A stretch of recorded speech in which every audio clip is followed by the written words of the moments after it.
Eu sou o Edson Pinheiro, delegado da lavagem de dinheiro, e juntos vamos desmistificar uma série de temas relacionados a direito penal, processo penal e legislação penal especial. Vem comigo! Olá a todos! Iniciando esse novo projeto aqui, a gente vai trazer uma série de temas que são de interesse dos estudantes, advogados, operadores do direito e, dentre eles, temas relacionados à lavagem de dinheiro, o mote do nosso canal e o principal tema das minhas atribuições nos últimos anos. Antes de mais nada, acredito é importante eu me apresentar para vocês. Me chamo Edson Pinheiro, sou delegado de polícia do estado de São Paulo há aproximadamente 6 anos.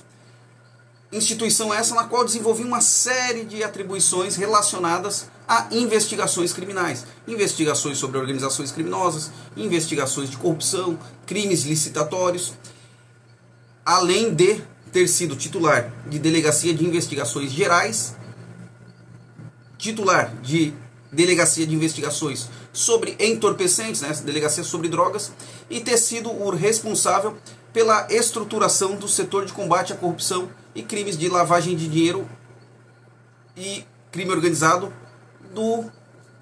da Delegacia de Investigações Gerais de São José dos Campos, abrangendo uma área de aproximadamente 42 municípios. Antes de ser delegado de polícia, exerci as funções de analista de promotoria aqui no Ministério Público do Estado de São Paulo, tendo sido estagiário dessa instituição e, posteriormente, sido aprovado no concurso público de analista. Dentro da ideia da instituição do Ministério Público, fui estagiário, onde trabalhei com júri, com crimes diversos.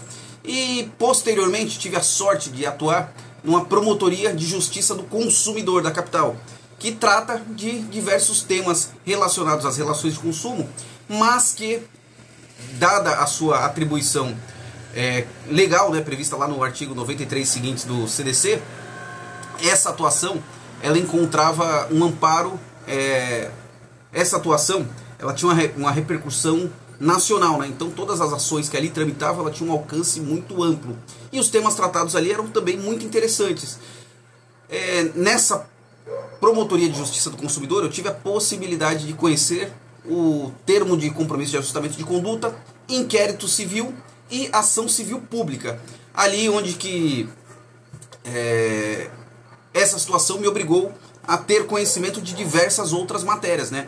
Muito embora gostasse de direito penal e processual penal, como todo bom estudante de direito, essas matérias de direito do consumidor e que envolvem ali necessariamente, né, o conhecimento de processo civil, de ação civil pública, da lei de ação civil pública, né, que são relacionados a esses temas, e também contratos e obrigações, né, porque é o carro-chefe dessa matéria. Se você não entender de contratos e obrigações, direito civil puro, parte geral, contratos e obrigações, dificilmente você conseguiria desenvolver as suas funções nessa promotoria.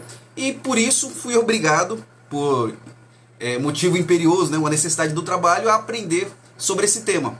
E isso me trouxe uma base muito interessante, muito clara para a atuação como delegado de polícia, que a gente vai falar ao longo dos nossos encontros. Posteriormente, fui atuar em procuradoria criminal, que seria o equivalente à segunda instância do Ministério Público, né? Segunda instância, né? Atuação em segunda instância junto ao judiciário, onde na instituição do Ministério Público haviam procuradores de justiça que apresentavam seus pareceres pós-recurso, né? Fase recursal do Ministério Público, da defesa, ou seja, da defesa da acusação, era apresentado um parecer e esses processos eram submetidos a julgamento perante o Tribunal de Justiça. Isso foi um momento muito interessante da vida, porque me permitiu o contato com aquele mundo recursal que até então ficava muito limitado a uma atuação do Ministério Público em primeira instância, relacionado à apresentação de alguns recursos muito básicos, como recurso em sentido estrito, recurso de apelação, etc. Então, a atuação nesse campo permitiu um conhecimento, angariar essa experiência para poder passar e transmitir esse conhecimento para todos vocês. E pouco depois fui para atuação na Procuradoria Civil.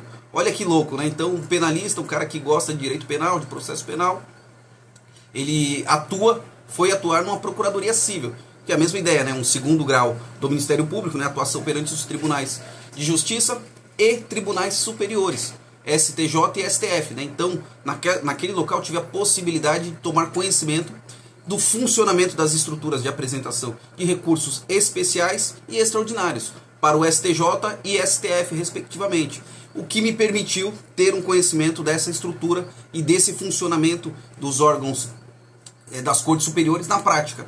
Então, esse aprendizado foi muito importante e com essa ideia aqui nós desenvolvemos esse trabalho que viemos trazer aqui para vocês.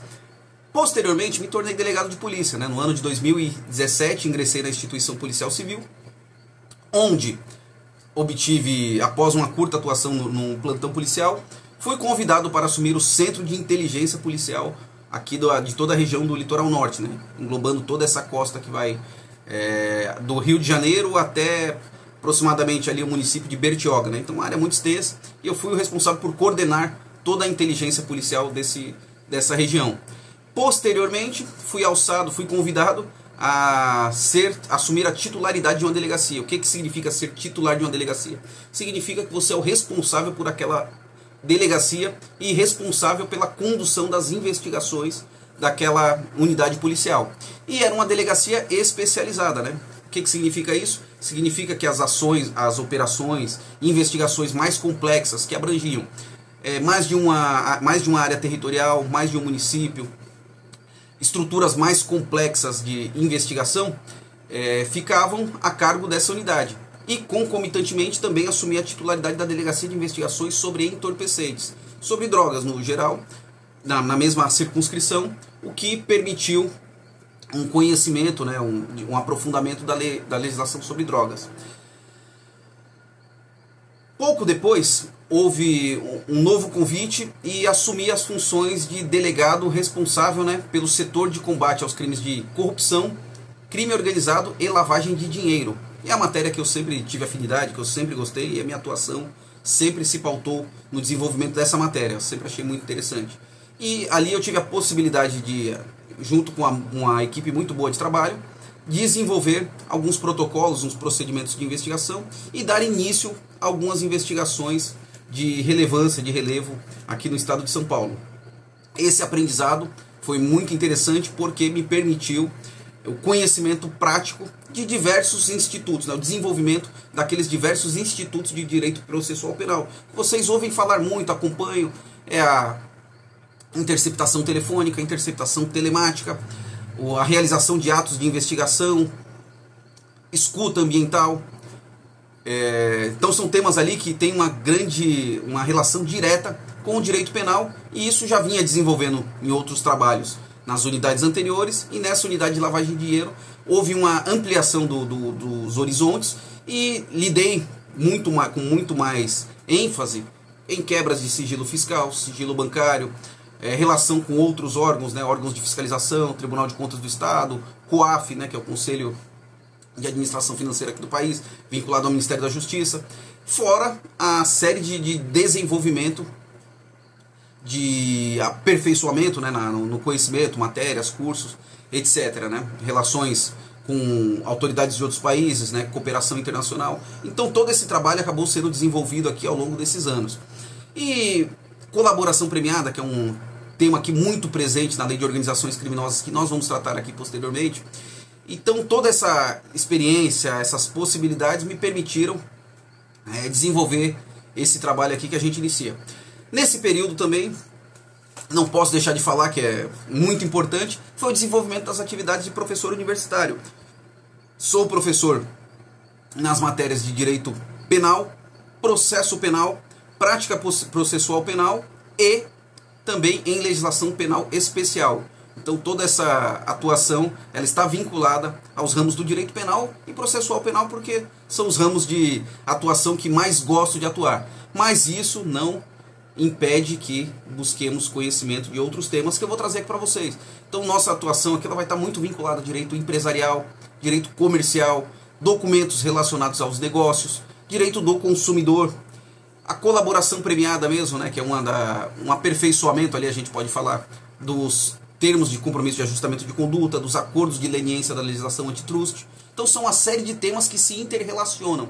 Ah, mas eu gosto só de direito penal. Pô, legal. Mas se você obter o conhecimento e utilizar isso sistematicamente, né, de forma simultânea a esses conhecimentos de outras áreas, você será um profissional muito mais qualificado, muito mais completo.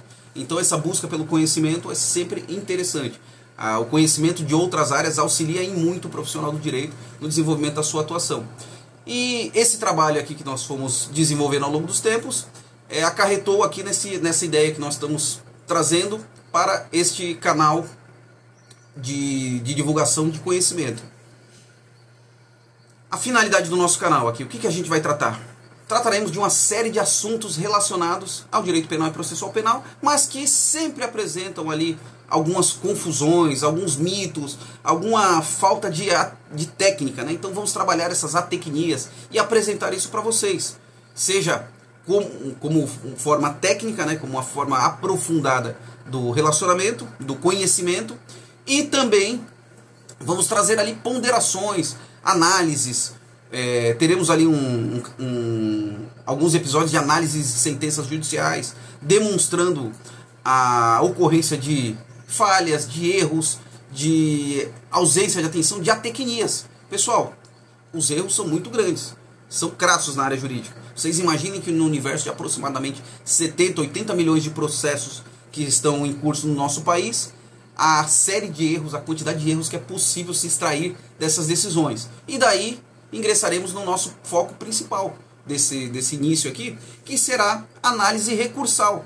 Poxa, vamos desmistificar a sentença? Vamos verificar onde se encontram alguns erros ali? Será que tem erro naquela decisão? Será que a dosimetria da pena está correta? Será que o tema tratado, a fundamentação apresentada pelo julgador, ela encontra correspondência na legislação, na jurisprudência, na doutrina, a importância da doutrina para o desenvolvimento das atividades do operador do direito?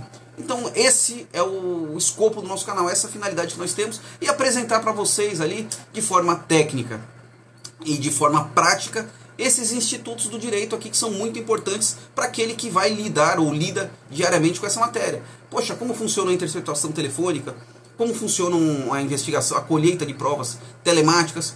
Como que funciona uma investigação de organização criminosa? Como que é o processo de organização criminosa? A atuação dos órgãos de acusação, a atuação da defesa, do julgador.